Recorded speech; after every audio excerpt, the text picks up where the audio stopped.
freedom, man. That's what it's all about.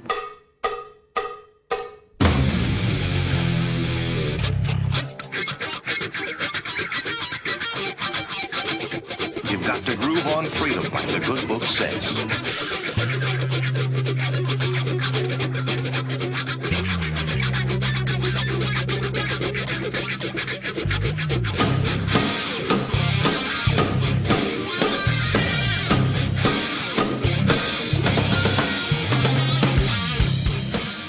Welcome. You are listening to What on Earth is Happening.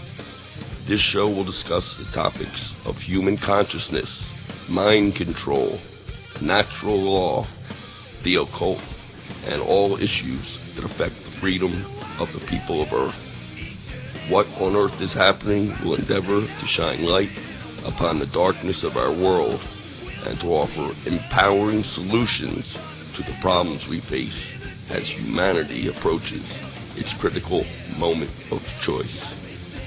And now, here is your host, Mark Passio.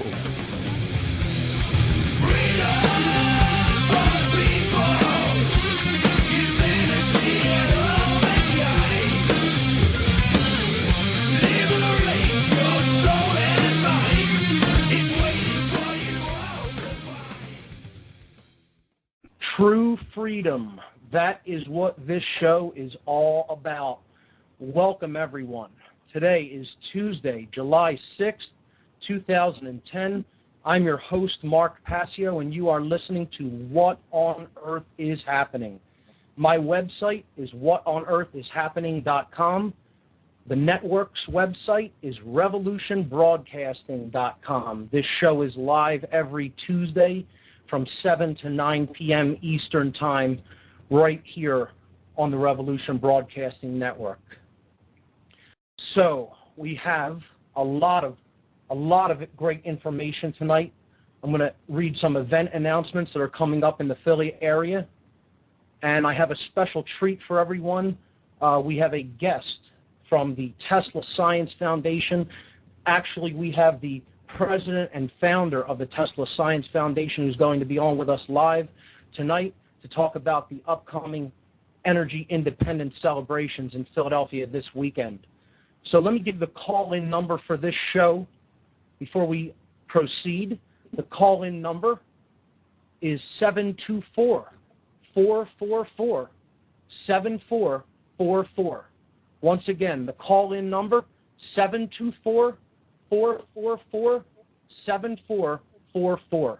When you call in, you have to punch in the call ID number for this show. The call ID number is 83515. Once again, the call ID number for this show is 83515. You can call in at any time. There are no taboo topics on this show. You can bring up any topic you like. So, the event announcements for the Philadelphia area this weekend. Finally, it's here.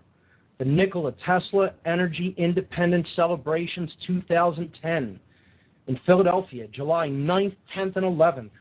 The Tesla Science Foundation brings together scientists, inventors, and enthusiasts for a 3-day conference highlighting the need for a new energy paradigm. This July in Philadelphia, the Tesla Science Foundation will be hosting a 3-day conference and celebration to commemorate Nikola Tesla's legacy and world vision. Tesla was a brilliant inventor who lived during the turn of the 20th century. His innovations resulted in the implementation of alternating current, radio, the AC motor, wireless technology, and many other influential inventions that we now take for granted in the modern age. Tesla's vision to bring clean, free energy to the world through advanced wireless technologies was blocked by the financial and corporate interests of his time. Through this event, the Tesla Science Foundation will bring together like-minded scientists, inventors, and enthusiasts who share the common goal of bringing Tesla's advanced energy technologies to fruition for the betterment of humanity. The event schedule is jam-packed. There's something here for everyone. First of all, the Tesla Birthday Bash, Friday, July 9th, from 8 p.m. to 2 a.m. on the lawn at the Independence Visitors Center at 6th and Market Streets.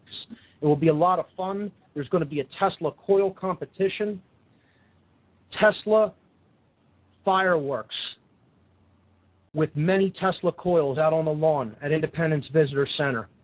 This event is completely free to attend, so come on out and have fun with us to celebrate Tesla's birthday. The next day, Saturday, July 10th, the Tesla Fest from 10 a.m. to 8 p.m. at the same location, Independence Visitor Center lawn, 6th and Market Streets in Philadelphia, featuring exhibits, vendors, information, art, and music. This event is also free to attend. There'll be bands playing. There's a collaborative art project happening. Again, lots of fun for the whole family, and you'll get to learn a lot about who Tesla was and what he tried to do for us. The same day, Saturday, July 10th, from 10 a.m. to 5 p.m., there'll be presentations and lectures at the Free Library of Philadelphia main branch at 1901 Vine Street. I have the honor of being the master of ceremonies for this event. This will feature, the featured speakers for this event are Russell Anderson, Michael Kelly, Tatiana Militic, Michael Treat, Mano Davina, Michael Craner, and Brian Yetzer. This event is also free to attend, and we have a 400-seat capacity in the main lecture hall of the Free Library, so we really want to fill it up. So if you're in the Philadelphia area, tell your friends to come on out, and you'll learn a whole lot. The reception, dinner, and concert, Saturday evening, July 10th, from 6 p.m. to 11 p.m. at the Arch Street Meeting House at 320 Arch Street. This will feature the theremin-based ensemble, the electronic instrument, the theremin. The ensemble is called the Divine Hand, the Divine Hand Orchestra. Their website is the www.divinehand.net. Check out their music. It's absolutely brilliant. The price for both the dinner and concert is only $20 for a great evening out with great people for a great cause. Finally, the Scientific Conference is a 2-day event, Saturday, July 10th and Sunday, July 11th from 9 a.m. to 5 p.m. This will be happening at 2 Liberty Place on the 32nd floor. 2 Liberty Place is at 1601 Chestnut Street. The featured speakers are Robert Uth, Tom Balone, Gary Peterson, James Coram, Kenneth Coram, James Hardesty, Fran McCabe, Anna Atanaskovich, David Rosignoli, Russell Anderson, Michael Treat, and Tatiana Militic. The registration for the Scientific Conference is only $110. You can register at www.teslasciencefoundation.org. You can get a detailed schedule at that same website, and you could join the Nikola Tesla Club meetup group on meetup.com at ntesla.meetup.com/38. So on the line with us right now, the president and founder of the Tesla Science Foundation of Philadelphia, Mr. Nick Launchar. Nick, how are you? Good. How are you? Very good, very good. It's great to have you with us tonight on What on Earth is Happening. Why don't you tell the audience a little bit about yourself, how you got to begin the Tesla Science Foundation, and what the goals are for the energy independence celebrations, and anything else you'd like to talk about. Oh, that's, I don't know, from my early age, I was always fascinated by Tesla, and a few years ago, actually, we started this first Nikola Tesla Club. Probably last year was really our first good year, and this year is way better than before. We opened Meetup group, and that's pretty much what brings a lot of people in. We have over 35 different events in the last 20 months, so like probably average is 1.5 per month. A lot of different people coming to us, and now this energy independence celebration is actually, you name it, that you are godfather of that. it was all working together and trying to figure out what will be interesting for general public. And we bring really a lot of different things, so no one will not have excuse to don't come there, because there will be something for everyone. Yes. All this stuff what you say and what you have. And the same thing is like our members is really different people, and they really bringing different ideas. So we're really supporting each other through all this stuff. And I'm really glad a group like this exists, and I'm one of you guys. That's wonderful. Absolutely, Nick. We thank you for what you're doing as the founder of the Tesla Science Foundation. And again, I've been promoting this for many weeks on this show because I think it is of critical importance to the evolutionary future of our species. It is that important that we work together to try to forge a new energy paradigm for our species, because with the one that we are addicted to and the one that we are using right now, we are destroying not only ourselves in competition for energy through wars, through endless wars and imperialism, but we are literally beginning to destroy the very living ecosystem, the living planet upon which we depend for life. And this cannot continue. If we have learned anything over the last 100 years, using and being addicted to this immoral energy paradigm, it should be that this cannot continue indefinitely. There is a finite amount that nature herself is going to allow this to continue for. And if we have any wisdom, we are going to tune in to that frequency and really listen and understand and develop a little bit of internal wisdom that we really don't have the right to continue generating and distributing energy in the ways that we're doing it now, because it is all based on artificial lack, scarcity, and competitive consciousness, competitive mentality. And that's a dualistic way of seeing each other and especially of seeing the world. So that is why I became involved with your cause, and that is why I think this is one of the most important things that we can bring attention to the wider public.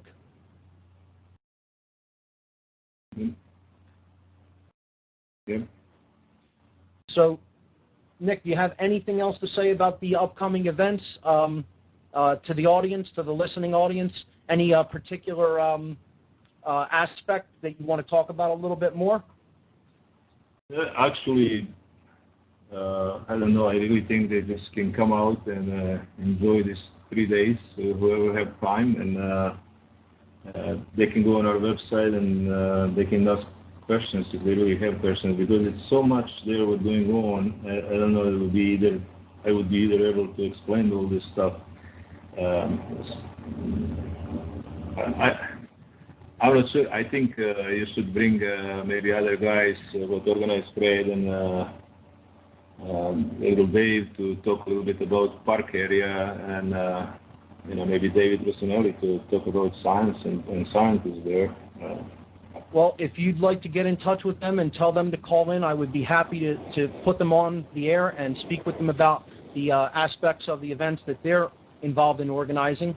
The listening audience knows that I was the organizer and will be the Master of Ceremonies at the Free Library event. So anyone that wants to come on out to that, great speakers lined up, and it's completely free as well.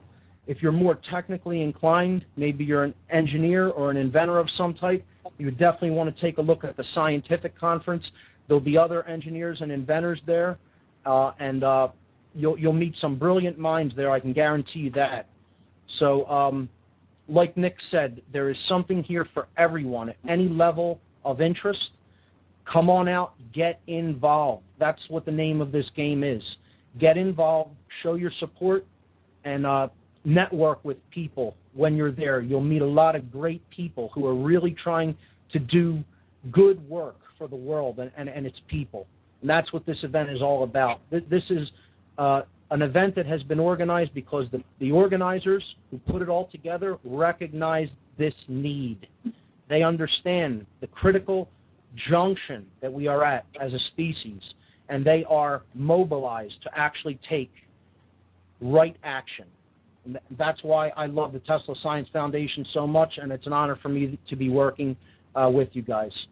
So, Nick, thanks so much for coming on the program. I know you're really, really busy, as we all are, all of the organizers who have been putting this great event together.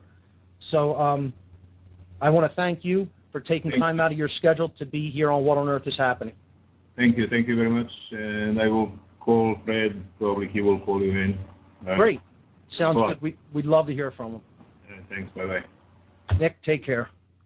Ladies and gentlemen, Nikola Lonchar, the president and founder of the Tesla Science Foundation of Philadelphia.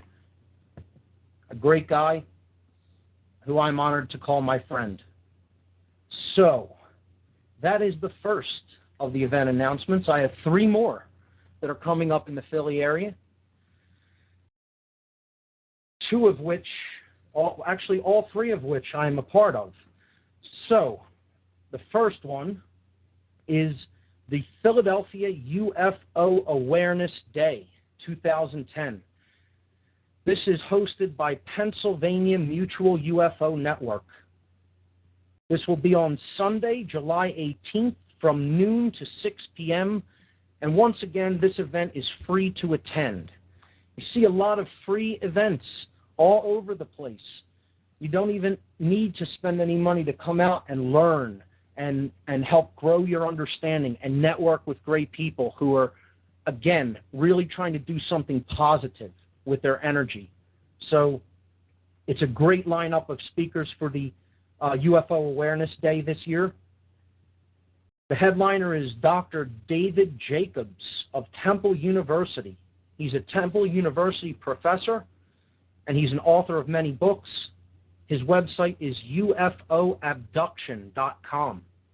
He will be speaking on UFO abductions and alien hybrids. I know this stuff touches on some material that some people don't feel as comfortable discussing, but again, as I've said many times on this show, there are no taboo topics here. I have been convinced in my studies and in the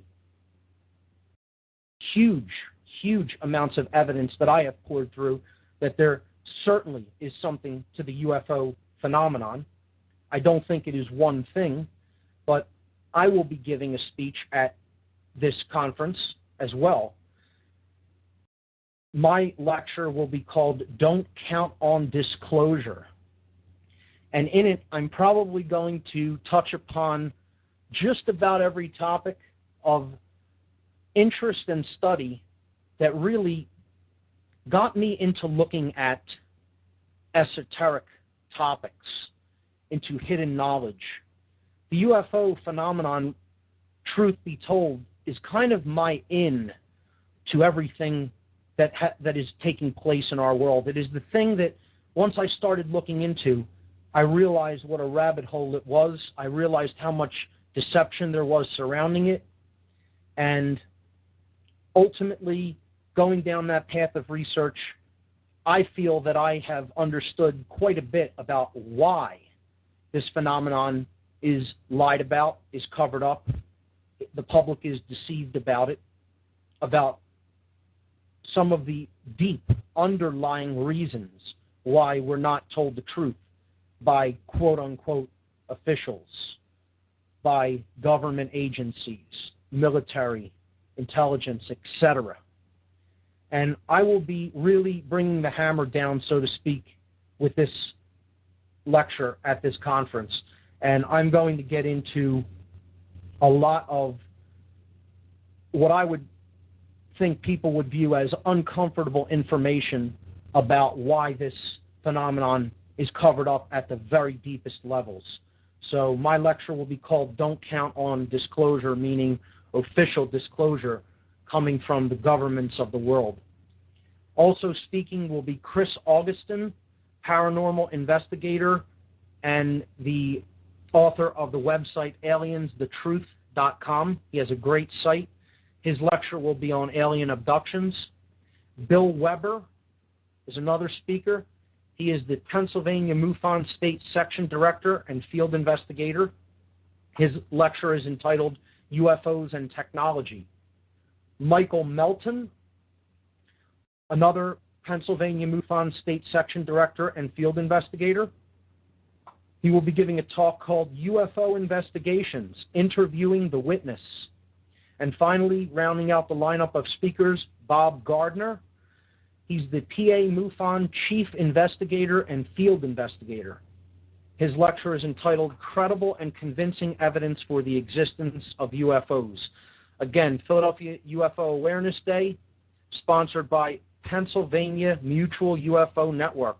Sunday, July 18th, noon to 6 p.m., free to attend. This event is taking place at Germ Books and Gallery, one of the best bookstores in the whole tri-state area.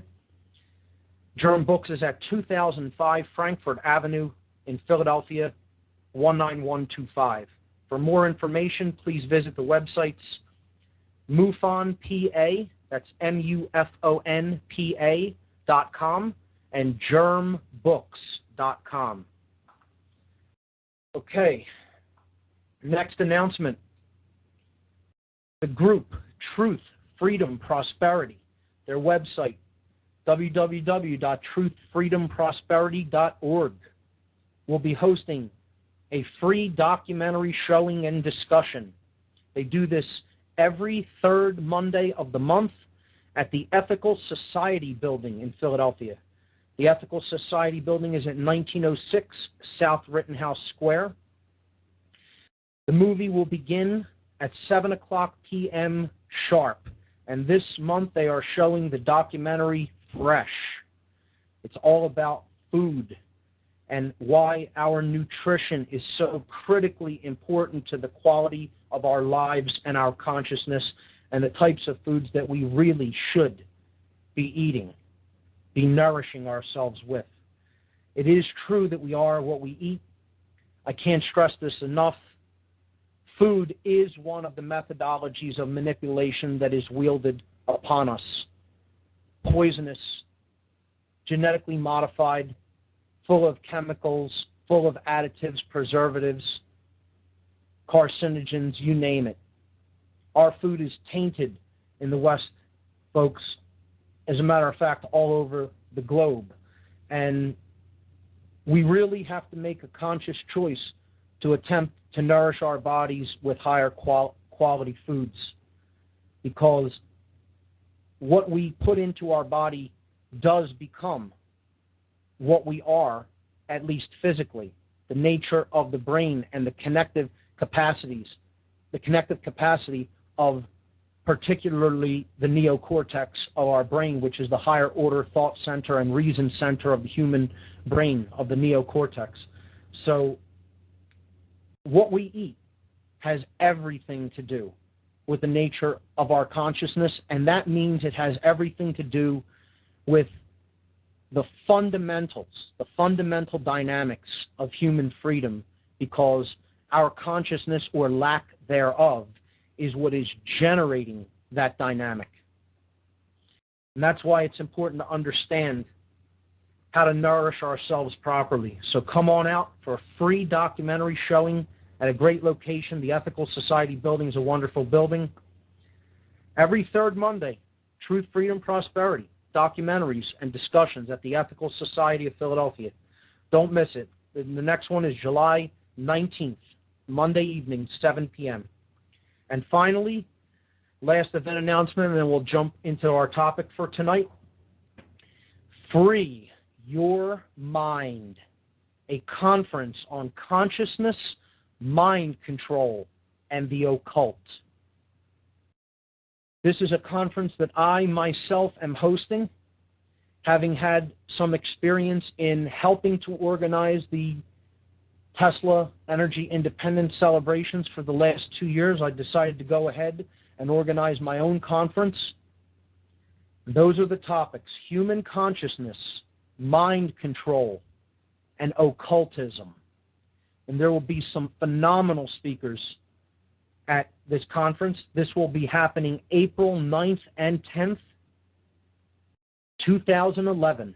April 9th and 10th. That's Saturday and Sunday, April 9th and 10th, 2011. And I think I can now announce the tentative location. More likely than not, after some discussion with some of the members of the organizational team, it looks like we are going to go with Ruba Club Hall. Ruba Club Hall. Ruba Club is just north of Spring Garden Street in Philadelphia, off of 5th Street. It is on 5th and Green, which is in the Northern Liberties section of the city. So Ruba Club Hall is the tentative location that is not 100% confirmed as of yet. I'll say it's about 90% confirmed. We're just working out some details with the proprietors of Ruba Club, but that is the most likely location unless something dramatic happens over the next few weeks. So we have a location. The admission price will be only $20 per day, and we're probably going to have a total of about 14 speakers when it is all said and done. So far, 3 speakers are 100% confirmed, with another couple tentatively confirmed. I will not mention their names today, but the 100% confirmed speakers for the Free Your Mind Conference in Philadelphia 2011 are myself, Michael Kelly, and Aaron McCollum from the West Coast. So that is Free Your Mind, a conference on consciousness, mind control, and the occult, Saturday, April 9th and Sunday, April 10th, 2011, right here in Philadelphia, hosted by myself and some other great people in the Philly area helping out. So tonight's topic is a continuation on mind control. We will be talking about the methodologies of mind control, and we will be getting into 3 specific methodologies if time allows. I have some ambitious aims for this show. I want to cover the topics of obfuscation, worldview poisoning, and the exploitation of primal fears. I don't know if we'll be able to get to all of them today, but that is the goal, okay? I am also going to be reading a little bit, maybe about 3 or 4 pages from a phenomenal book that I highly recommend to talk about some of the mind control techniques that are employed against us.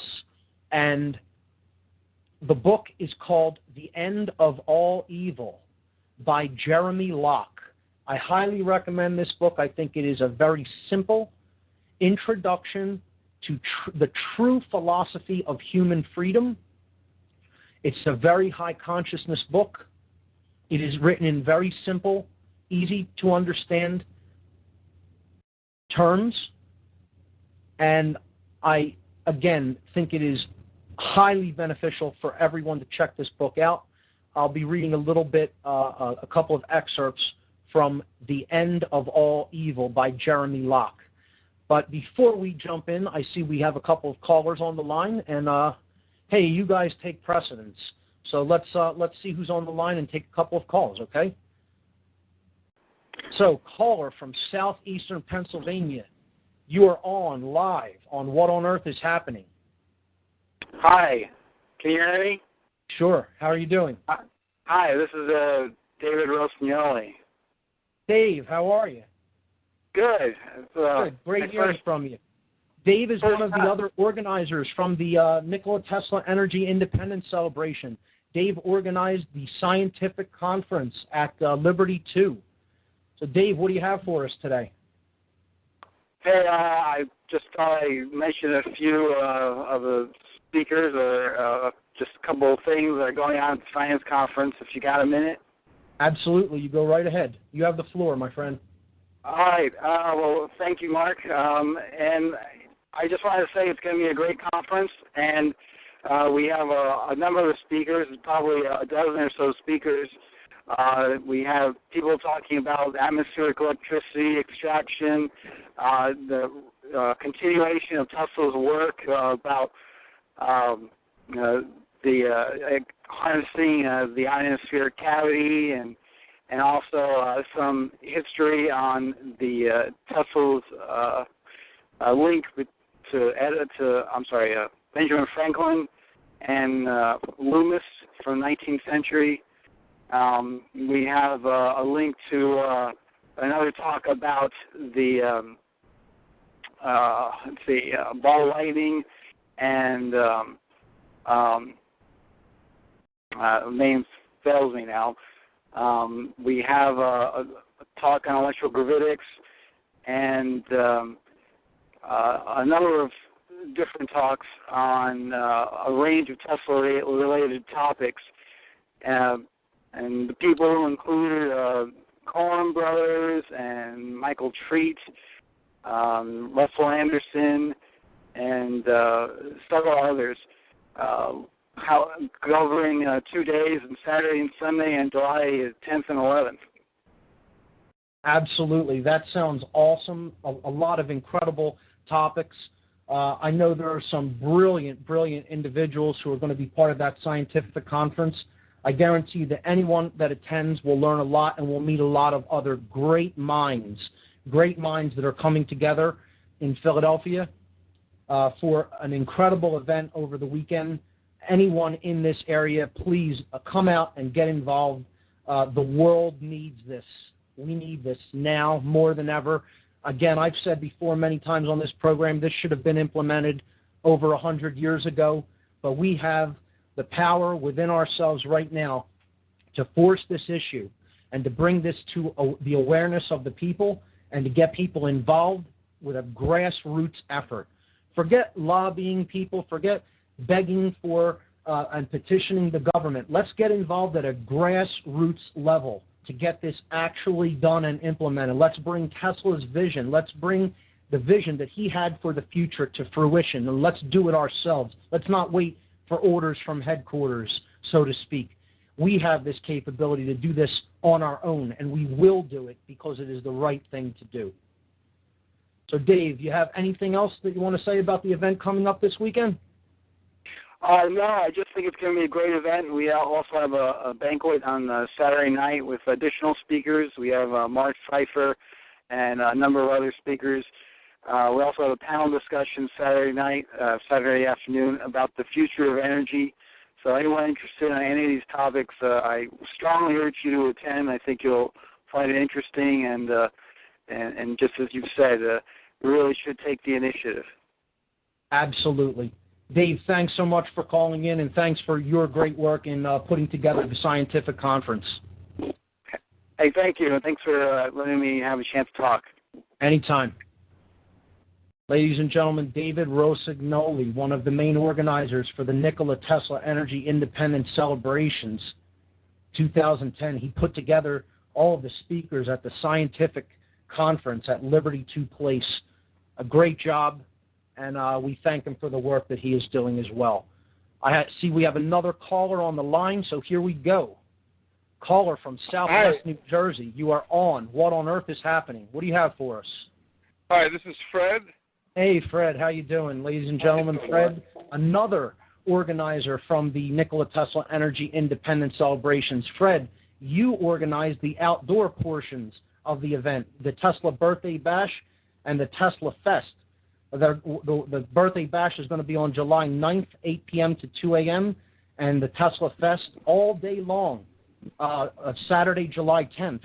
And they're both at Independence Visitor Center right there on the lawn. So what do you have for us? What do you want to talk about regarding the conference and festivities coming up this weekend? Yeah, we're starting out on Friday night. We're going to have a Tesla coil contest where we're going to have like 5 coils, and we're going to have a contest, to see, which coil can shoot the furthest, which is the brightest, and it's a very rare event where you have multiple coils in one place.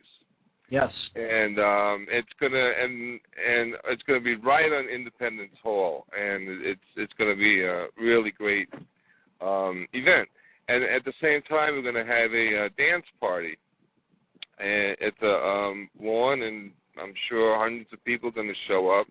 And at 12 midnight, we're all going to get together, and I heard Mark Passio is going to give a speech about energy independence. That's absolutely right. Right. You got it. I'm going to be reading a document that we put together as part of the Nikola Tesla Inventors Club called the Unanimous Declaration of Energy Independence. So I'll be reading that. How fitting that'll be on Independence Hall. That's great. Right. I think it's going to be a great time. So there's going to be some music. There's going to be fireworks Tesla style with many different Tesla coils, a Tesla coil competition. I don't know if I've ever heard of anything like that, so I think that'll be really unique. Hopefully a lot of people will catch some of the lightning on camera. There'll be a lot of man-made lightning going on there, and there'll be some music.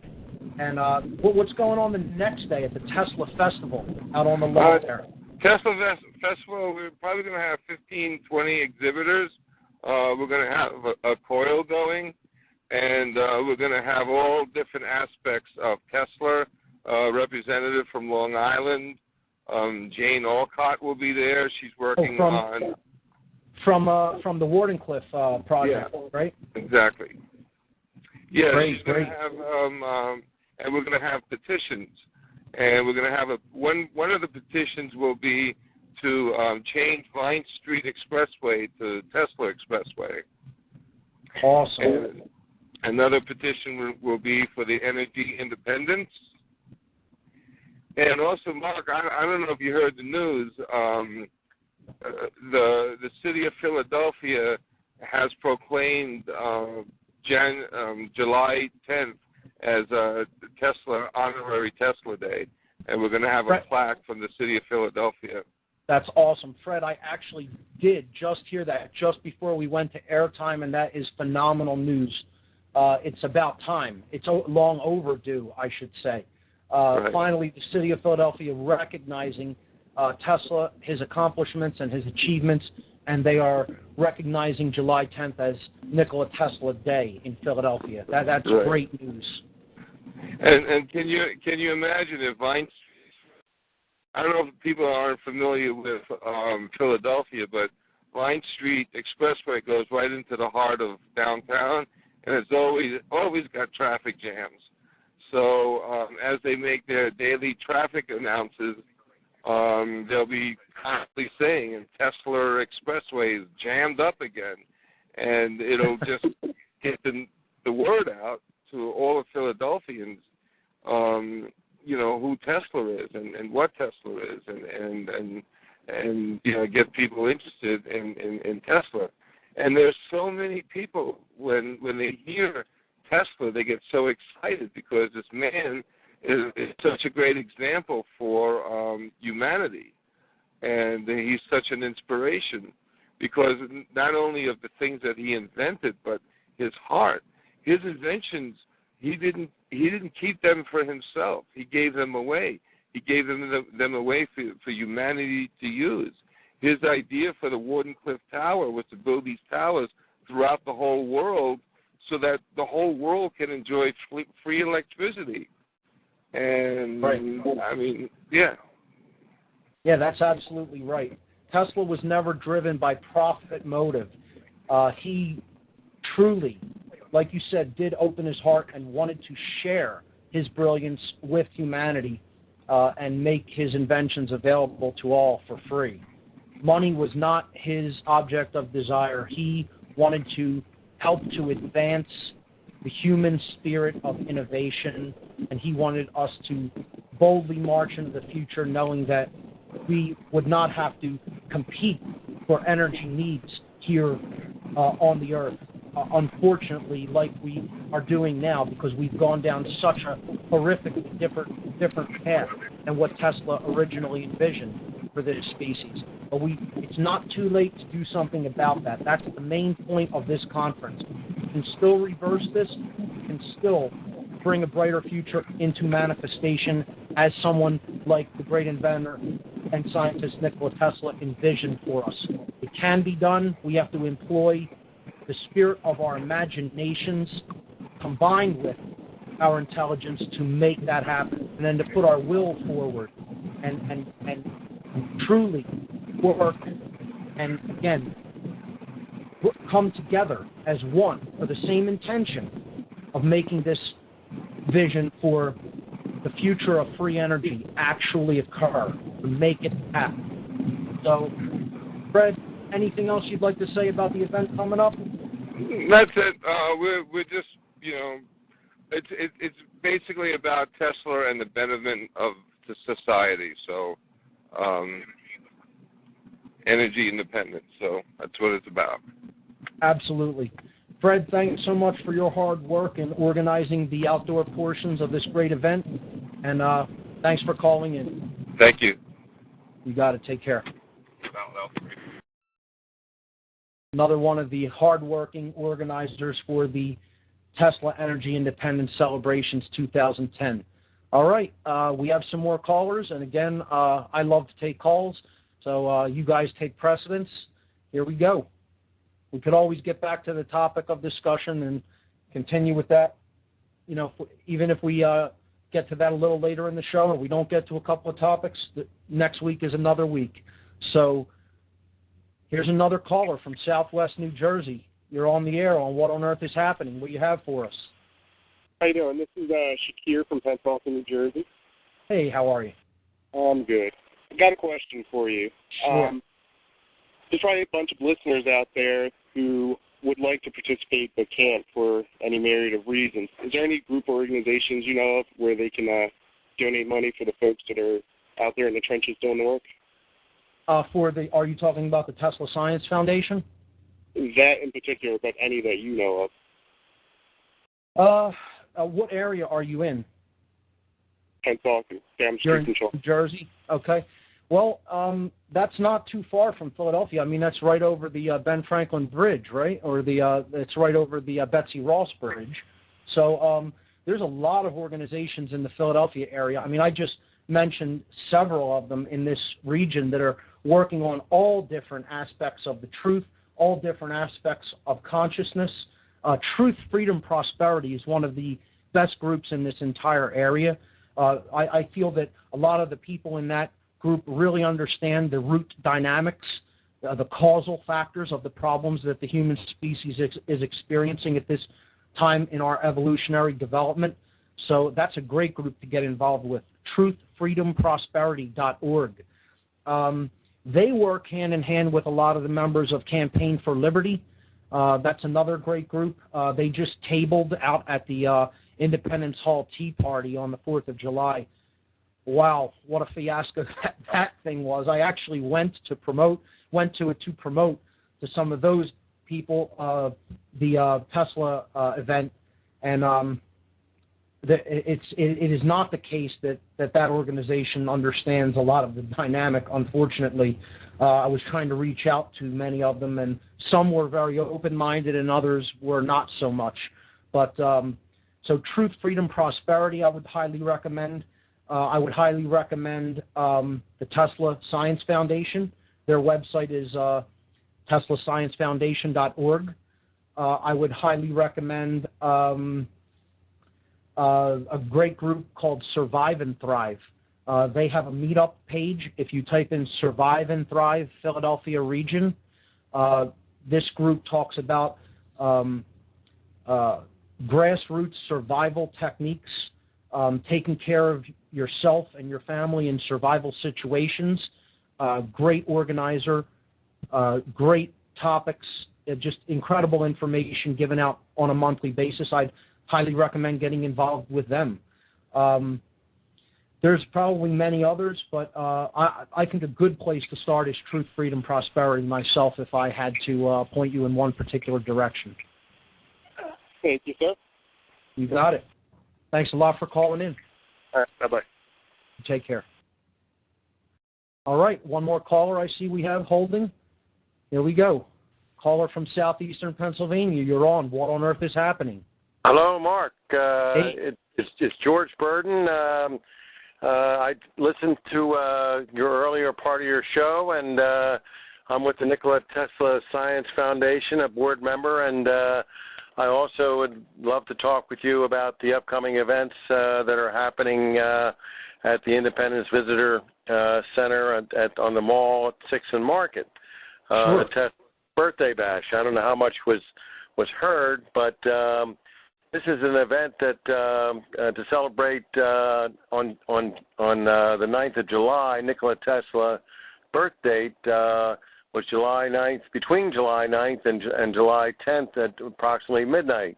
That's right. Probably at midnight exactly in 1856 in the village of Zemajan, province of Lika in Croatia, Yes. which was the former Yugoslavia. But anyway, Mark, it's really fitting because of we have independence from Independence Day on July 4th, and here is a celebration that will bring about, we hope, more independence and energy for everyone. That's right, George. I want to thank you for your work in helping to organize these events as well. George is another one of the organizers for this 3-day conference and celebration in Philadelphia. And well, are you also working in the scientific conference? Yes, I am, and I wanted to bring something to your listeners' attention that Sure. The scientific conference is July 10th, 11th, which is Saturday and Sunday. It'll be from 9 to 5 p.m. at 2 Liberty Place on the 32nd floor. However, you need to register. You can register by going on the the TeslaScienceFoundation.org, or you can go to one of the organizers for this, Dr. David Rossonali, and his email address, you need to register to be there, is DRDAVEOR@enter.net. And if you want me to repeat that, I can. That's Dr. just Dr. Dave, DEOR, @enter.net. And the other thing that I wanted to mention that we've been given permission by the president of the association, Nikola Launchair, to allow 25 students in free as long as they register. And otherwise, the 2-day conference would be $110. It could be less if you're going for 1 day. George, that's a great price as it is, only $110. But I wasn't even aware that they were going to open up that floor for the first 25 college students that wanted to come into the conference. That's really great. So there's some new information about the conference. If you're a college student, and I guess you have proof of that, like a college ID, you can actually get into the scientific conference for free. The first 25 students can get into the scientific conference for free. Interrupt you again, Mark. Yes. It doesn't have to be college students, actually. It can be high school students. Great. Also, and let me mention some of the people that are coming to that and what the subjects are, if you don't mind. Sure. One would be a very a person all the way from Colorado, Gary Peterson. He's going to talk about the Tesla world of wireless telecommunication systems. He'll be there, I believe, on Saturday. There'll be someone, David Rossonali will be talking about bioelectric impacts of Tesla coils and other RF devices. There'll be Mark Seifer. He's a very well-known author. He'll be talking about Tesla and Einstein. There'll be Michael Treat, Dr. Michael Treat, talking about atmospheric electricity, and Tom Balone and about zero-point energy. And there'll be a panel discussion also. And there'll certainly be time for everyone to ask questions.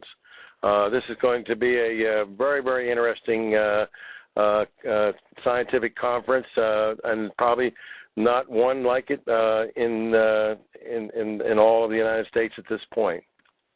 So I think these are subjects that are going to lead to the independence and energy.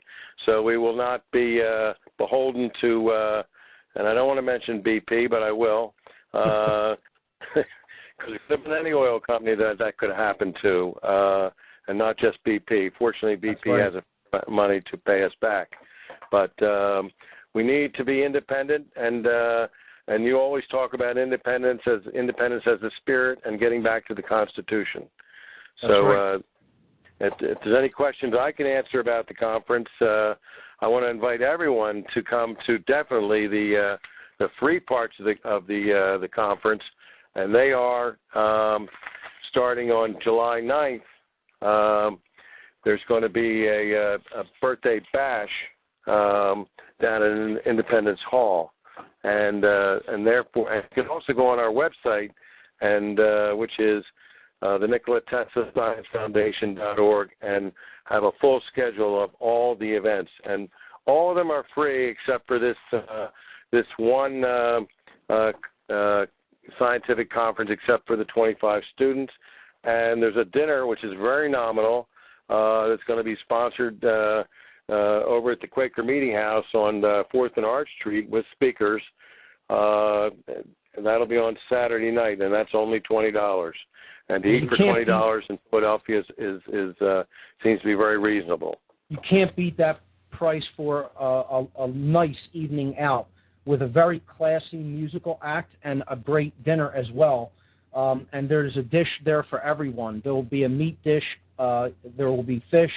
There will be vegetarian and vegan cuisine. So no one will be excluded with the types of food that will be available there. And I can guarantee you that they are good quality foods and prepared with a good state of consciousness from our friends there at the Quaker Meeting House. So highly recommend everyone to come out and check that out, because it'll be a once-in-a-lifetime chance to really check out a concert thereminist. The Divine Hand, led by Mano Divina, he is a virtuoso with the theremin. He's one of the only concert thereminists in the United States, I believe only one of 3 in the world. And it is something that you have to actually be there present to hear, to behold, because there is nothing like the theremin instrument, and it is very, very rare to get to hear one of them played as beautifully as Mano Divina can play it. So yeah, he's an amazing person in his own right, but his orchestra is something that actually he can play classical music by just turning one of his fingers, and it's just amazing what he can do. He is definitely in the Tesla realm, that's for sure. And it's great that he's also going to be speaking at the Free Library event about the theremin instrument and how it functions, and its ties to some of Tesla's technologies as well. Absolutely, it's a instrument that has resonance, and by moving your hands, you can cause resonance and cause the notes to happen and be amplified. That's what this whole event is ultimately about, raising vibration. That's what this is really about, getting people inspired to actually take right action, and for things that we really need to bring each other together and to stop destroying each other and our planet. I mean, that's what really this is all about, independence from the completely immoral and destructive energy paradigm that we are currently addicted to. This is about raising vibration through resonance, to come up in consciousness, to understand not only why this needs to be done, but then to get involved and to make it happen. The technology is within in Tesla's background, and if people read some of his background or come to the conferences and commingle with the people that understand a good bit about Tesla technology, they can lift this yoke that has been put upon us by I can't say utility companies, but just put upon us that, especially on today when we have this unbelievable amount of heat, the Tesla technology could lift us out of this mire that we're in monetarily. I don't think we'd ever be in this mire of monetarily if Tesla technology was used. That's absolutely right, George. Great words there. And it is a hot one in Philadelphia today. I think we hit 101 degrees today. Unbelievable. It's so fitting that Tesla is maybe maybe it'll hit 110 when on July 9th. But I think it'll hit a very high temperature with all the people that are going to be there, and they're going to bring Tesla's lightning thoughts back again, and bring about a new age in electricity to be used by everyone at a price that is next to nothing, and it would be down in the nano area. Incredible.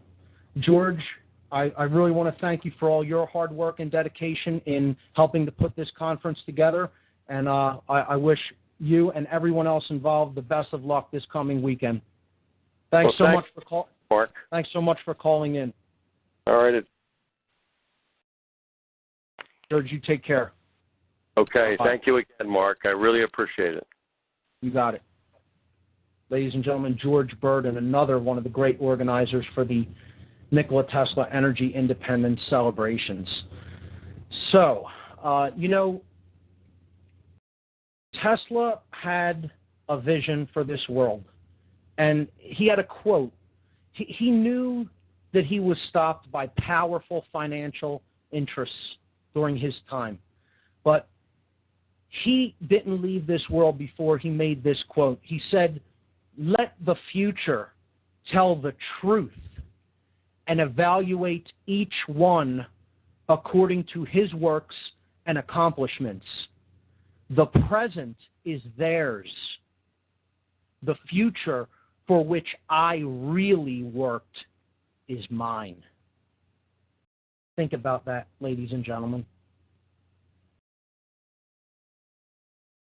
We can make this happen.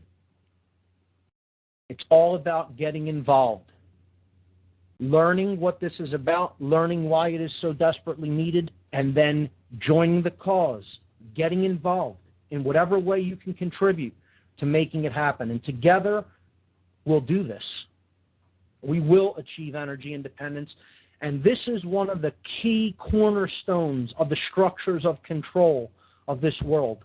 Because as I've said many times here on this show, the control of energy is the control of human beings. The control of energy is the control of people. We pull this stone out from underneath this massive architecture of control, and the whole system would crumble. It's one of the cornerstones upon which the structures of control are built. We break that one down, we break that one apart, the whole control system would not be able to stand on its own. People are controlled with the kind of consciousness that a lack-based energy system is built upon. What it does to the human consciousness through getting us to focus on lack, on not having, on what if we can't afford this or can't have this anymore. What would happen to society if it suddenly went away? All of this is lack and fear-based consciousness, and that roots us into lower levels of the brain. It roots us into the R complex of the brain, as we've talked about on this show many times. That's why the controllers, the oil barons, the energy companies, etc., the banks that have enormous interests in these monopolies of control, they want us thinking that, oh, it's just about to run out. It's, we need to go to war and have eternal competition and pillaging of other sovereign nations to keep this going. Otherwise, there'll be catastrophe and disaster. Tesla showed us over 100 years ago we don't need competition and the consciousness that goes along with it to have all of our energy needs met, and then some. He was studying radiant energy, understanding how that radiant energy is generated by the very real work of nature itself and how we can tap that. So, again, it all ties in together, and it all ties in with human freedom. Energy affects everyone. Again, don't wait for some sort of petitioning to quote-unquote leaders to make this happen. They have a vested interest in this not happening, and the people who control them. Okay, they're not our leaders. We have to be the leaders. Get involved in a grassroots effort. That's how this is going to come to fruition. So let's jump into the topics. I see we have no more callers right now. But again, anyone who is interested in calling in, again, you see, I take your calls. You know, I want people to have a voice on this show. So it's the top of the second hour. The call-in number, 724-444-7444. Once again, the call-in number, 724-444-7444. When you call in, you punch in the call ID number for this show, which is 83515. Once again, the call ID number, 83515. No taboo topics. Call in and talk about whatever you like. So I will now go back to the topic of discussion that we had begun over the last few weeks here on What on Earth is Happening, which is the methodologies of mind control, the techniques of covert manipulation of the human mind and the human psyche.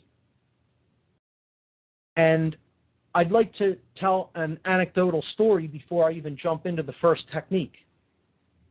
I went out to the Independence Hall Tea Party to promote for the Tesla event and to also try to identify some people who were perhaps a little bit farther along than the average Tea Partier, if some of the listening audience takes my meaning on that, to give them some of my cards for this radio show and my website. So I gave out a few of those, but I gave out a whole lot of the Tesla energy independence cards that we had printed up to promote for the event. We literally gave out a few thousand cards over this weekend. Really great work. I want to thank, in particular, Michael Riversong and David Soltis for really helping out in distributing a lot of those cards. They stood with me in some brutal heat yesterday to reach the general public and give these information cards out about this conference. So thank you guys. You hung in there with me, and we really got a lot done. We reached a lot of people, I think. So while I was at the Tea Party, I corralled about 15 Tea Partiers of all different ages and persuasions, and I asked them if they wanted to partake in a little social experiment that would teach them a lot and would help to explain one of the methodologies of mind control to them. Now, whether they even believe that mind control is real and is taking place and is all around us in society was really irrelevant at the time, because I simply asked them if they wanted to participate in a word game. And people love word games. So I got about 15 people to agree, and I had some slips of paper just folded in half, and on the inside of the slips of folded paper there was words or phrases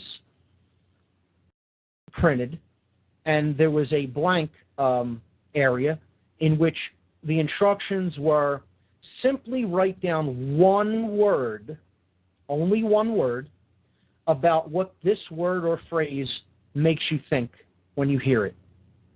Okay? So the first word that I gave them was the word occult. O-C-C-U-L-T, occult. And I handed them out the 15 strips of paper, sent a couple of pens around, and I said, just write down the first thing that comes to your mind when you see or hear that word. And, you know, I said, if you don't know what the word means at all, just write a question mark, no problem. So the papers come back, I open them all up, and I get, you know, a general consensus. People are writing down evil, negative, bad, chaos, One woman wrote down politics, which wasn't far off from the mark. I kind of laughed at that. Someone wrote down paganism. Someone wrote down, I think, religion or something like that. And, you know, an interesting array of answers came back. No one actually put down what the word occult actually means, which we have talked about before on the show. Again, occult is from the Latin occultare, a verb which means to hide or to conceal. And you can see the root of the word. It comes from oculus in Latin, which means eye. Oculus means eye. So it's related to the eye.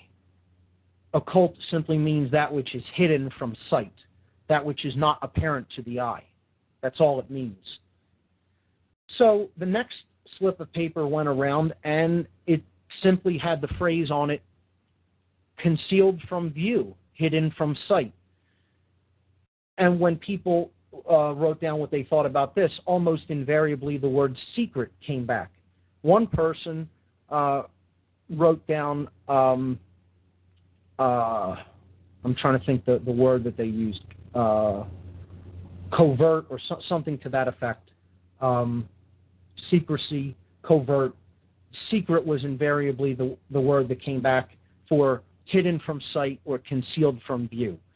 So when I showed people that the word occult simply means that, and we are conditioned to believe that it automatically has a negative connotation, all of the words that came back were very negative. Chaos, evil, paganism, which in itself has a negative connotation, even though it isn't inherently, just pagan religions or beliefs aren't inherently negative, but in our culture it does. So the word occult has this connotation that it carries with it, that it's always something bad or vile or evil. When in fact, what I was trying to display to people is that's just something that you've been conditioned to believe, to accept, that the word occult always means evil. It simply means hidden. Nothing more, nothing less. It means hidden from sight, not easily seen, hidden from the eye, hidden from vision.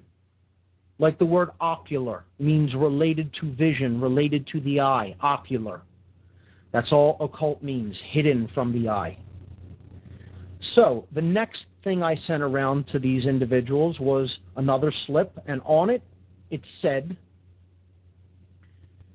no masters, no rulers. And almost invariably, every person wrote down the word freedom. I think one person wrote down the word liberty, which in many cases is used interchangeably with the word freedom, but almost everyone wrote down the word freedom. Because indeed, the state where there is no masters and no rulers over us is the state of freedom. I don't think many people would argue that. If you do not have a master or a ruler, someone who can tell you what to do and override your free will decision, you have freedom. You are a free being. So there was almost unanimous consent on that one. The fourth slip of paper went around, and on it was written the word anarchy. Anarchy. And there was almost unanimous consent, with the exception of, I think, one person. Almost everyone in the group wrote down the word chaos. Almost everyone. And when I explained, after taking all the papers back and holding the no rulers, no masters paper right next to the paper that said anarchy, when I explained that the word anarchy, you go to any dictionary or even an etymological dictionary and just look up the word anarchy, almost every dictionary will simply define the word anarchy as the state where there are no rulers or no masters, the conditions where no one rules, the absence of a ruler or a master. Because the word, the root arch, A-R-C-H, as in archon, okay, or architect,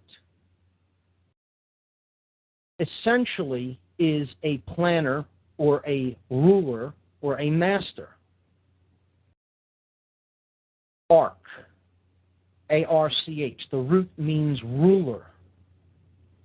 Anarchy, anarch, absence of ruler, absence of master. So if you defined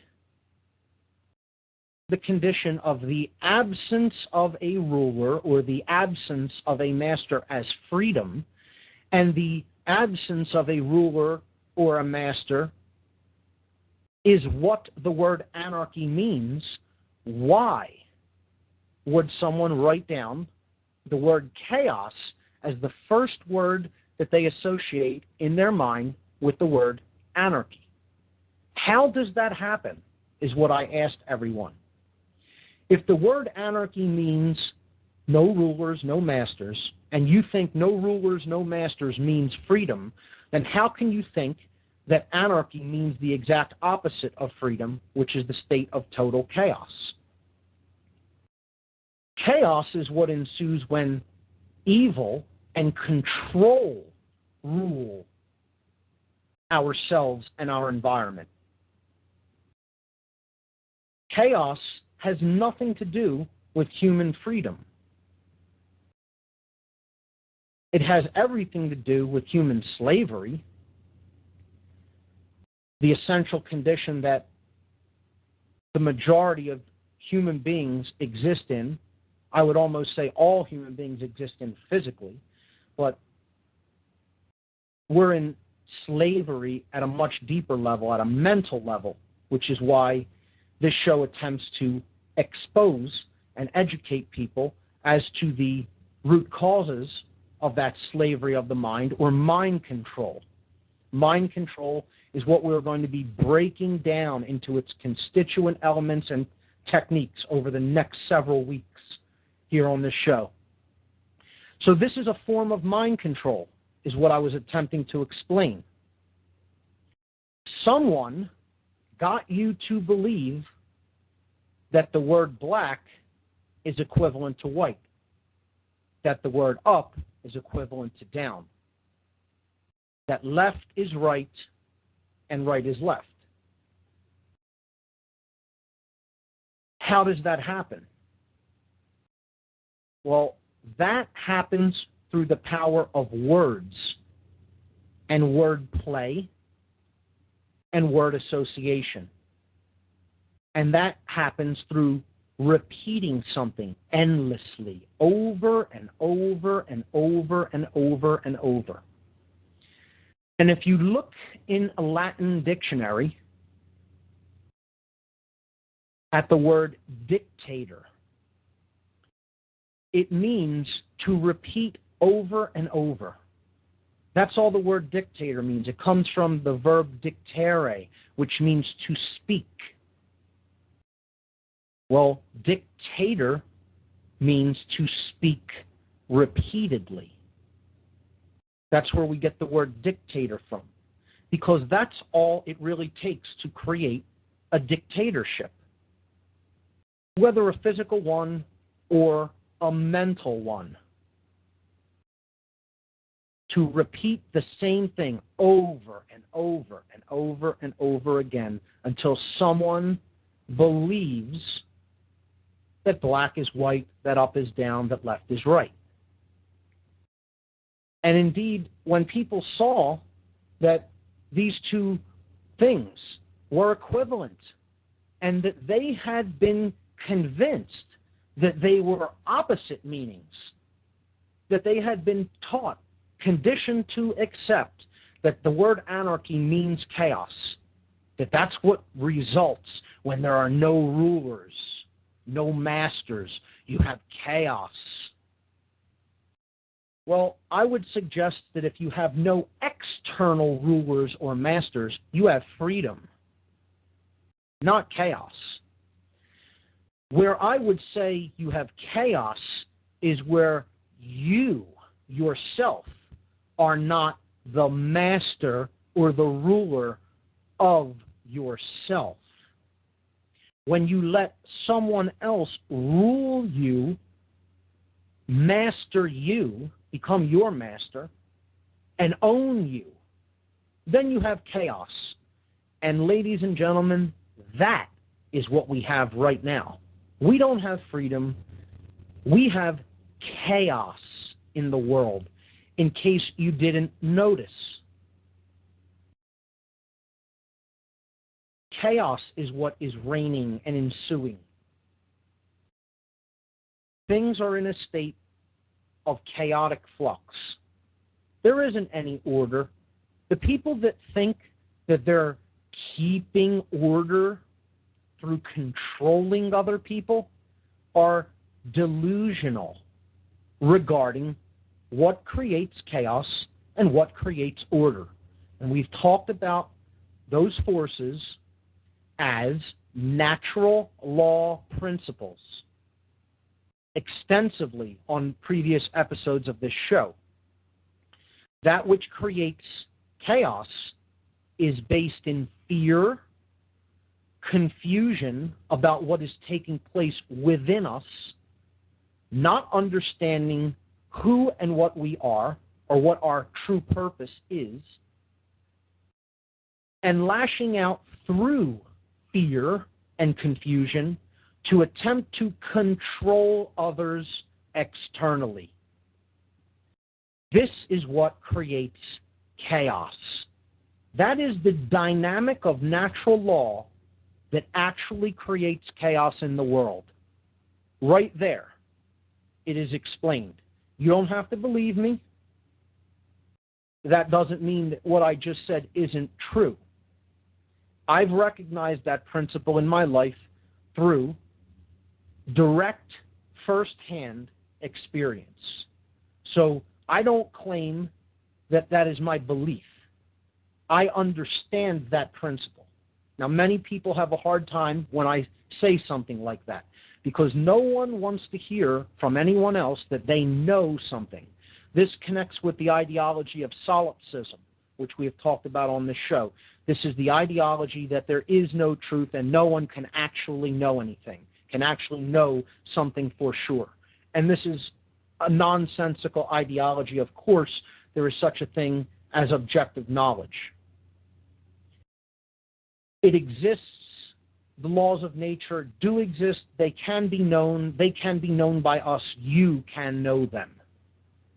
If you don't actually believe that, again, it's going to be very difficult to get to any higher state of consciousness because you will not actively desire truth. You will not actually desire to become a seeker of truth because you are holding the belief that truth does not exist. And therefore, you cannot grow closer to it through the acquisition of knowledge and experience. That ideology is known as solipsism, S-O-L-I-P-S-I-S-M. We've talked about it extensively. It's the most dangerous ideology on the planet, and indeed it is the ideology that I refer to as the biggest lie. It is the main deception of mind control. It is the absolute foundation upon which all tyranny is based.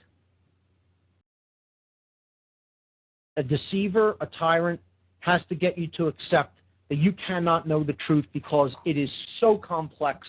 Why bother ever even looking for it? So this idea brings us, well, before I go into that, what creates order in the world is the exact opposite of what creates chaos. What creates order is the dynamic energy of love, which is the expansion of consciousness, the expansion of our knowledge and experience, letting go of fear, and dispelling confusion within about who and what we are, becoming beings that as we think, so we feel, so we act, thoughts, emotions, and actions, the three aspects of the manifestation of our consciousness, coming into unison as one.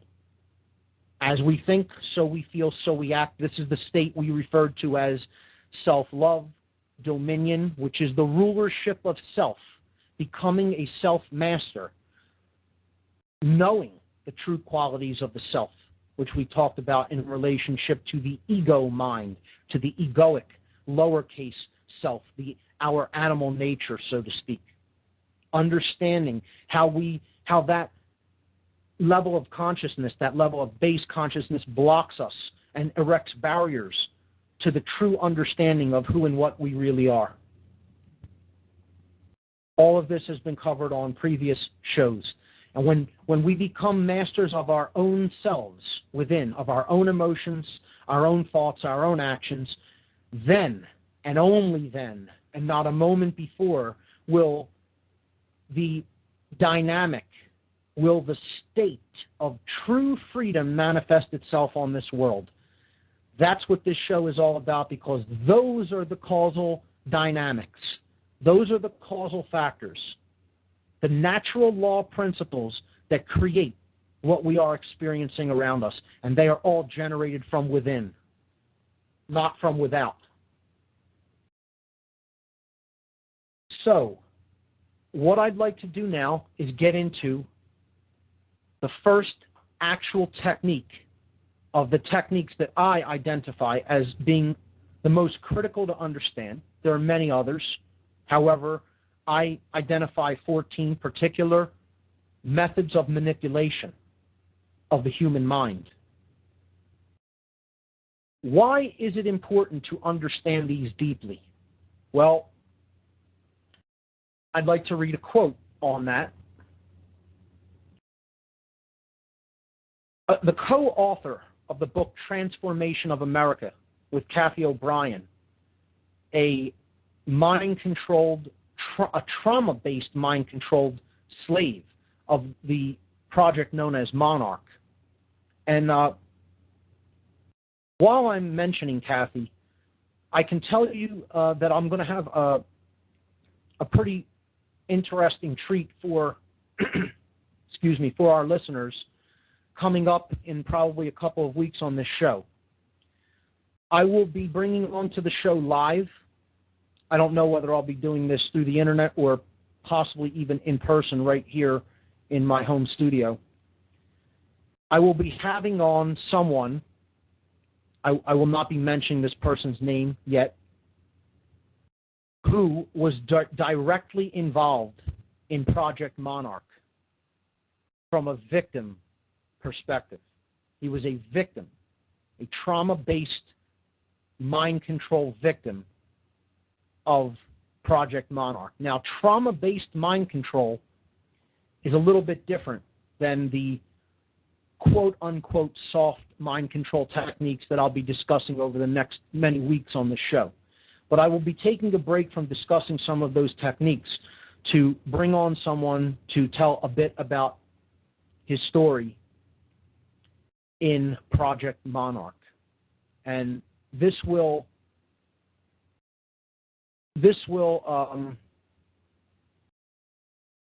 really, really curl the hairs on your head when you hear some of the things that take part as part of trauma-based mind control, what is known as a hard mind control technique, which we've discussed a small bit on previous shows. But I brought that up only because I was bringing up this quote by the co-author of Kathy O'Brien, who was involved in Monarch, also as a victim. Her book, Transformation of America, was co-authored by an individual who helped to deprogram her from that trauma-based mind control life that she was embedded in from a very, very young age. This person's name is Mark Phillips, and he said that for every problem, there exists a solution. But the formula for problem solving rests firmly on the quality of the supporting research information concerning the nature of the problem.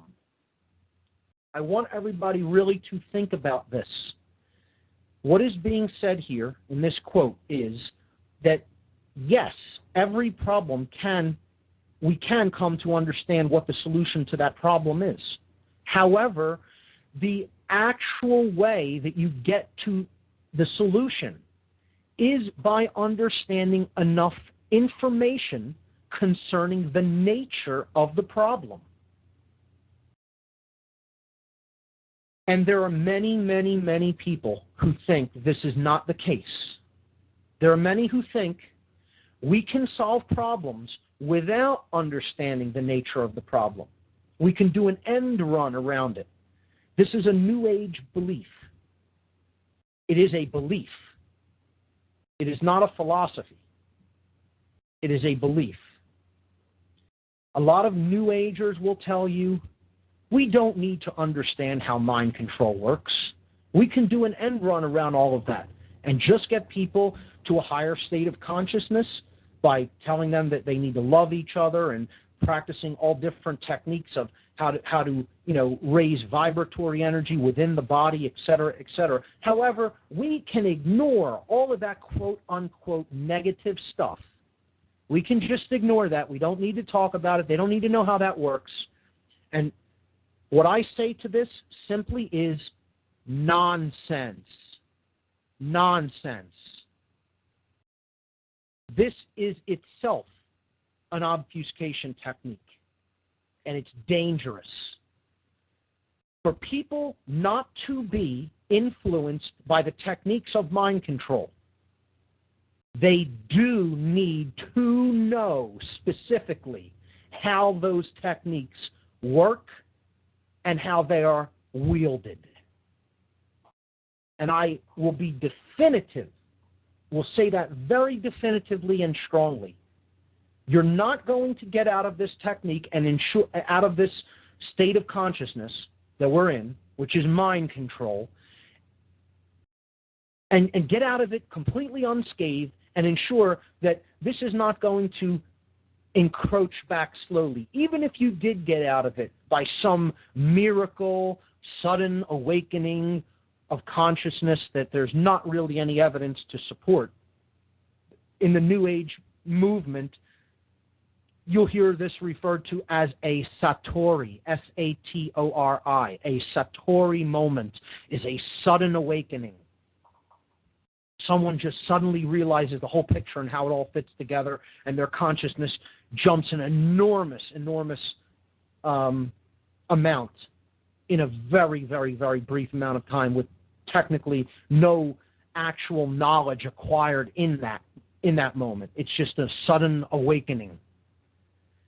And like I've said before, I'm not going to completely deny that that may occur. Maybe in one person out of billions every 100 years or so. Maybe a little more frequently than that, but guess what?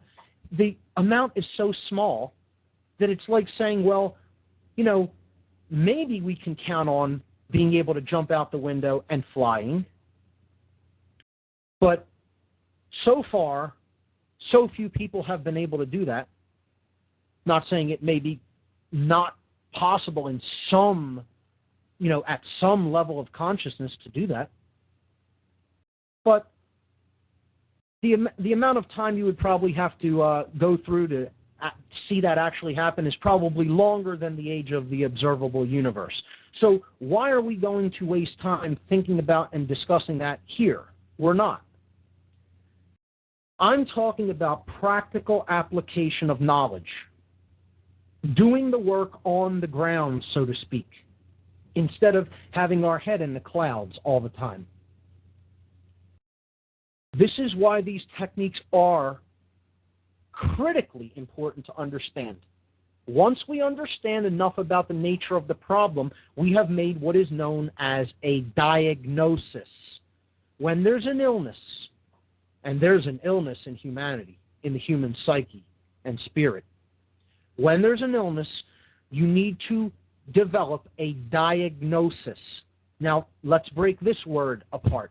Diagnosis, D-A-I-G-N-O-S-I-S,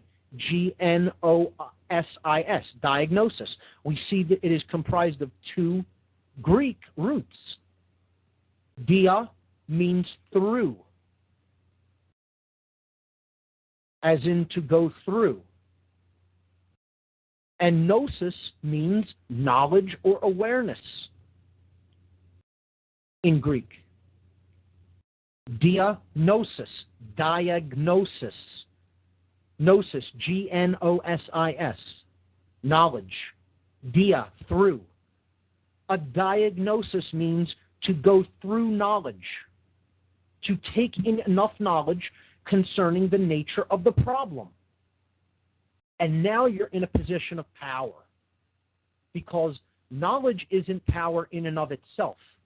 Knowledge is the means to power, because the real source of power is knowing what to do and then doing it.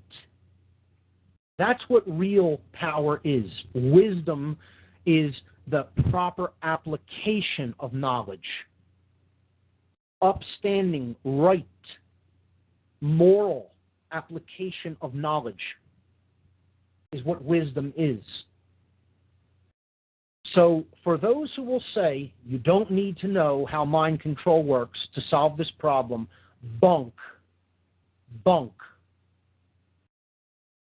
If you want to keep your head in the sand, go and listen to some New Ager tell you that all is rosy with the world.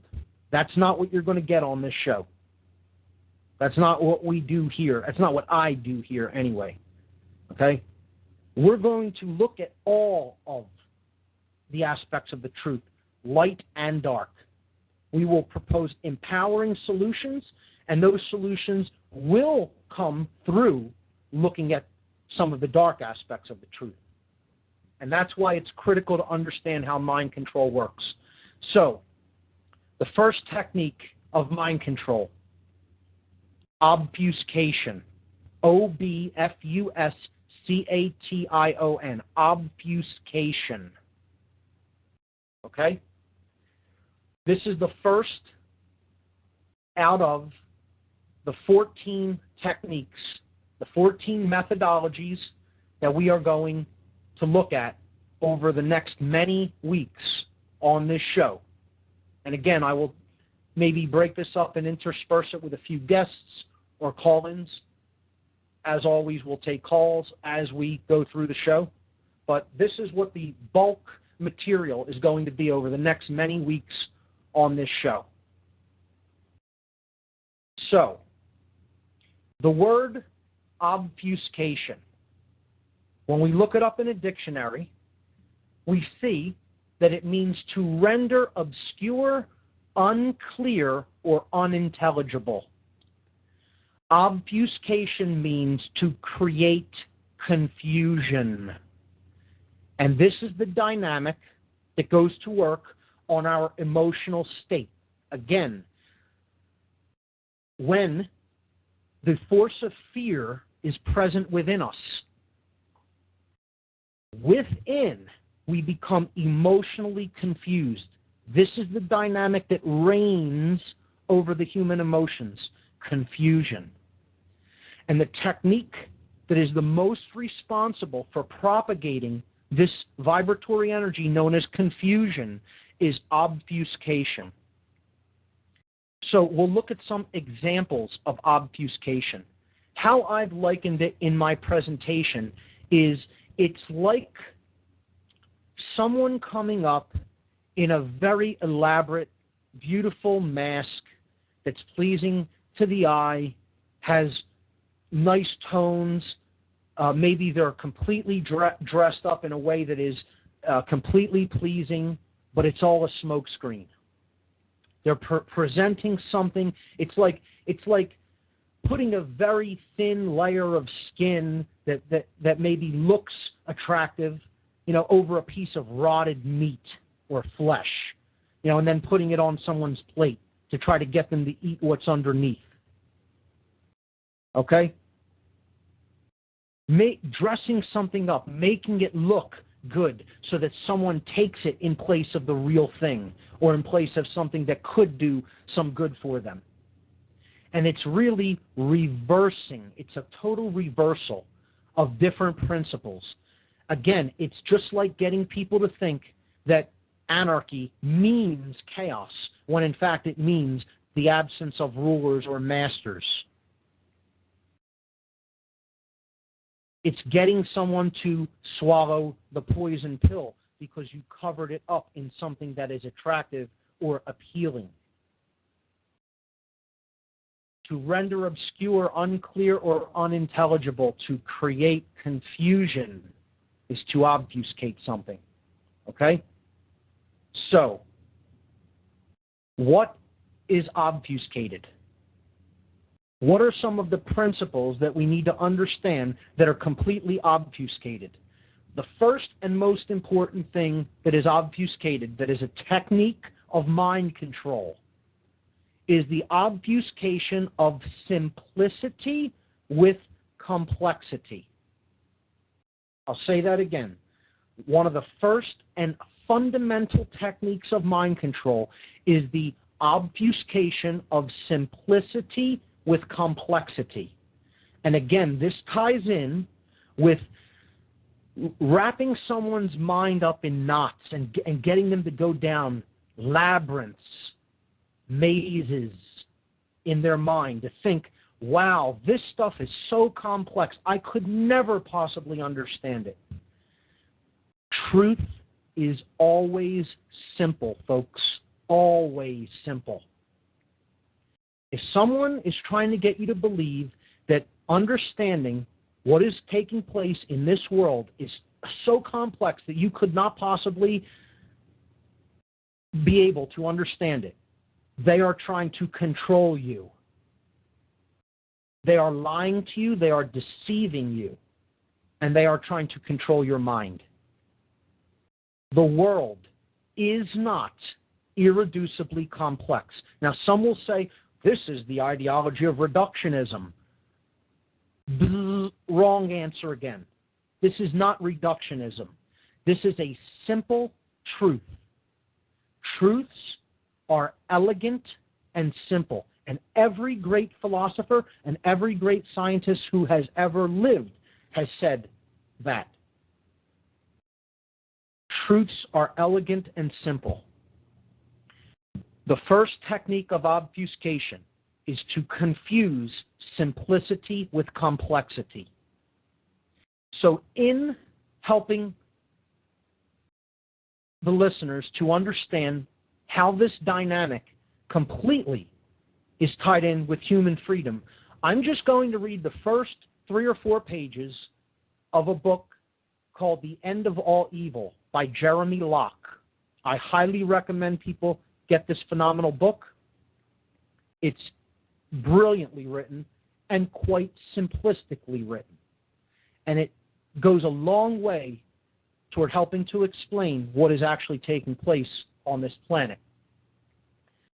So I'll read chapter 1 called Freedom. And then I'll read maybe the first page or 2 of chapter 2, and that's it. And this is a very short book. I think the totality of the book is 90 pages or something like that. Chapter 1, Freedom. The definition of freedom is the infinite value of the human being. The definition of evil is the destruction of freedom. Everything that is evil teaches people that they have limited value. The truth is always simple.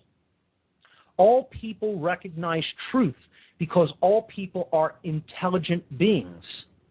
It is the nature of evil to create artificially complex ideas. It does this to hide or obfuscate the freedom it destroys. If you remove the complexities and fears from your life, you will find a plain and beautiful truth. This truth is the nature of your worth. To understand freedom is to understand the value of a person. Everything that evil wants is to disguise and destroy your value. All authority is created by evil men to disguise your worth. To understand your own worth is to understand the nature of liberty. The crucial key for understanding our world is to understand the nature of evil. I want to repeat that sentence. The crucial key for understanding our world is to understand the nature of evil. Evil challenges the value of people by denying them the opportunity to make their own choices, by denying them the chance to grow strong in learning and understanding. While evil seeks to destroy or hide a person's worth, freedom shows humans their full potential and their full value. With freedom, people have loved, cured disease, removed hunger, eased labor, and lived in peace. With freedom, happiness is possible. Freedom is the exact opposite of evil. Everything written in this book is written to destroy the ideas of culture and law, lowercase l, law. The lessons of this book are simple. Nothing on earth is more valuable than you. Chapter 2. There is a dark conspiracy which has clouded the minds of humanity throughout all ages. This conspiracy is evil incarnate and controls vast mountains of human emotions, work, thought, and speech. It has been responsible for the deaths of hundreds upon hundreds of millions and the slavery of nearly every being who has ever lived. If you can accept a single principle that you have infinite worth, then this book will give you the vision necessary to see the world as it truly is, to know once and for all that this dark conspiracy is not strong, but weak. That evil is not growing, but dying. To understand how evil controls people, it is necessary to understand the difference between principle and law with a lowercase l. So I'm going to stop there for one moment and help people to understand how this next few paragraphs I'm going to read are totally connected in with the idea of simplicity and complexity and the idea of principles versus law. And I'm talking about man's law here. This is the next obfuscation technique when we're talking about the methodology of obfuscation. Simplicity is obfuscated by complexity. Truth is always simple. Fear-based consciousness, what Locke here is referring to as evil, always wants you to think you cannot understand something that is simple by getting you to believe it is so complex. Why bother looking into it? You'll never be able to figure it out anyway. And this is simply untrue, and this is an obfuscation technique. The next technique is of obfuscation, is the obfuscation of principle with law. So this is what Locke is going to get into discussing in the next couple paragraphs. There's only a couple more paragraphs I'm going to read. Continuing. A principle is a truth that creates freedom. I want to read that sentence again. A principle is a truth that creates freedom. I'll give an example. When I described what creates order, being the expansion of consciousness, the rulership of self, of owning our own thoughts, emotions, and actions and bringing them into unison as one, and then propagating the true philosophy of what freedom really is. That is a truth. Understanding that truth will create freedom. Therefore, it is a principle. It is one of the principles that everything that I do attempts to embody, to bring solidity to manifest in the world. It is a principle of natural law that I understand simply, and many, many, many people do understand this principle. It is not unknowable. It is very simple. It is not impossibly complex. It can be understood, and it is understood by many, many people on the earth. Sadly, more people do not understand it than do, but we're going to change that. And we can change that. So, continuing with a reading from The End of All Evil by Jeremy Locke. A principle is a truth that creates freedom.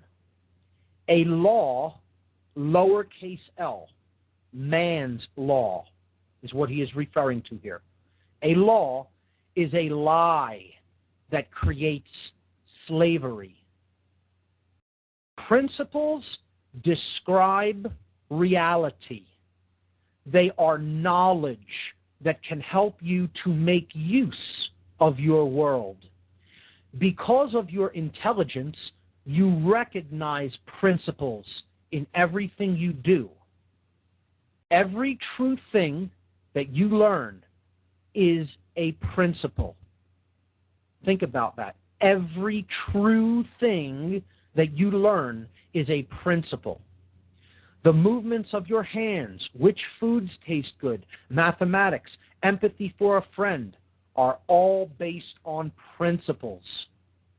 Laws are artificial ideas created by evil men to restrict the thinking and understanding of people. And I will read that sentence again. Laws, meaning man's laws, are artificial ideas created by evil men to restrict the thinking and understanding of people. Laws mask themselves as authority so that they can impersonate principles. When people mistake law for principle, their freedom is restricted. When people mistake truth for the ideas of authority, their abilities and their wisdom are diminished. This is the purpose of law. An example of principle can be found in thermodynamics. A liquid is cooler than a gas. This is a principle. Because this is a principle, it does not restrict us, but enables us. Using this principle, we can condense and expand a substance between gas and liquid to create refrigeration. With this principle, we have more understanding and more power. Principles are truths that create freedom. An example of law can be found in the culture of royalty. A commoner owes homage to the king. This is a law. Because it is a law, it destroys freedom and enslaves. Under this law, a person must neglect usage of their minds, their speech, and their actions. They must believe that they are worth less than the king. Notice that unlike principle, there is no truth in law. It is entirely possible to disrespect the king and therefore to break the law, lowercase l. Law, lowercase l, must be enforced. To use the dynamic of control. In other words, what Locke is saying here. Law always must be enforced through the dynamic of control. Law must be enforced because there is no truth in it. A law destroys freedom because it is a lie. A principle, however, creates freedom because it is knowledge. That which destroys freedom is evil. The world is simpler than it pretends. Complexities are found in every aspect of our cultures, politics, and economies. Every day, people are introduced to new ideas, new spin, new views, or a new symptom of our world. Many of these ideas are perversions of principle, designed to engineer specific reactions from people. Evil societies invent ideas to destroy the free thinking of people. Some of history's names for these ideas have been socialism, fascism, racism, communism, democracy, class warfare, political correctness, decency, royalty, and terrorism.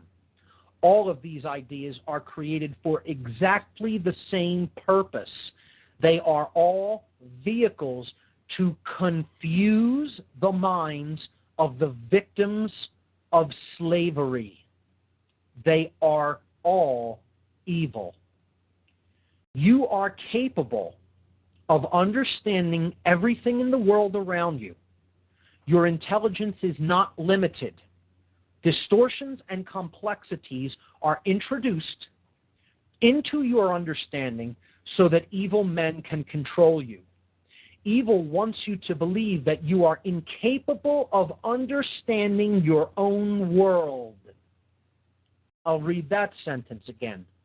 Evil wants you to believe that you are incapable of understanding your own world. When you understand the magnitude of your own worth, evil will fail. There are two principles relevant to understanding the concept of intelligence. The first is simplicity. The principle of simplicity states that intelligence recognizes truth. Intelligence recognizes truth. When any truth is presented in pure form, all people are capable of understanding it. There is no truth that you cannot learn. This is the principle of simplicity, that intelligence recognizes truth. The second principle is the principle of obfuscation. Obfuscation is the distortion of principle. Obfuscation is the creation of false ideas in order to hide truth. To hide truth. Well, this is exactly what we've been talking about, folks. Hidden knowledge. The world will not be free until the occult, that which is hidden, is no longer the occult. When it becomes common sense. And that's a comment I'm making here, taking a break from the last couple paragraphs. He is talking about hidden knowledge, or otherwise known as the occult.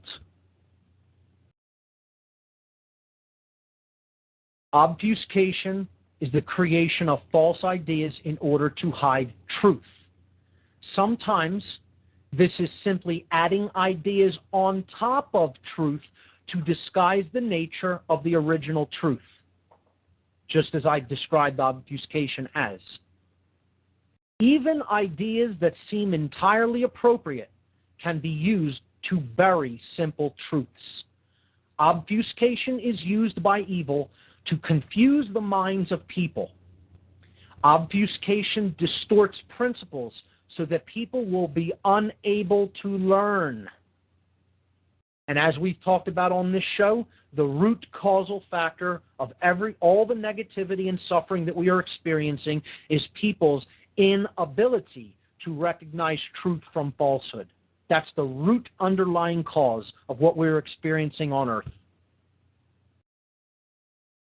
as far as human suffering is concerned. Self-inflicted suffering. Continuing. Evil uses obfuscation so that you will be unable to gain wisdom. Wisdom. Proper application of knowledge. It does this to limit your freedom. Culture knows that people will discover fewer truths if they are focused on artificial complexities. As children grow, they learn that seemingly complex ideas are actually basic and simple principles. What may have seemed impossible to understand at one point becomes wonderful once understood. It is good to gain wisdom. With wisdom, you can do anything. Your search for knowledge will become easier for you as you shed any notion of your own inferiority. And I would suggest that it will become easier to gain knowledge and wisdom as you shed the idea that truth is too complex to comprehend and to come to know. This is not true. This is a lie that the dominator culture wants you to accept and believe. We can know the truth. It is simple.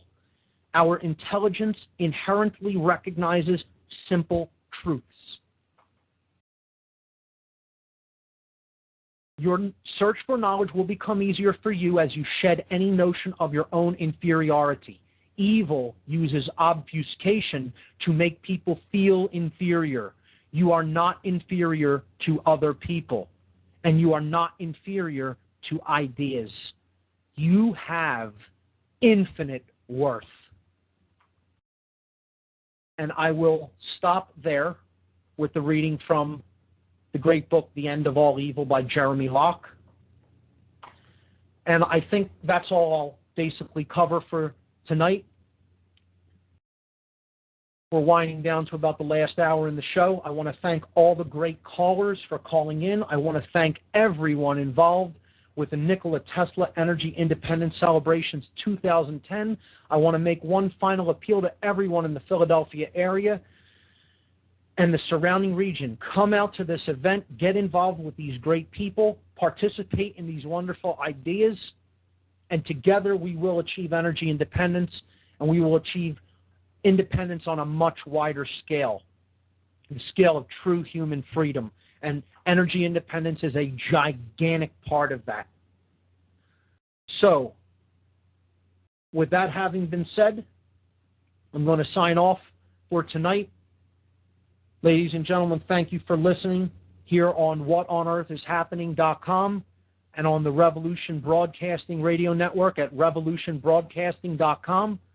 I am your host, Mark Passio, and this has been another episode of What on Earth is Happening. Good night, everyone.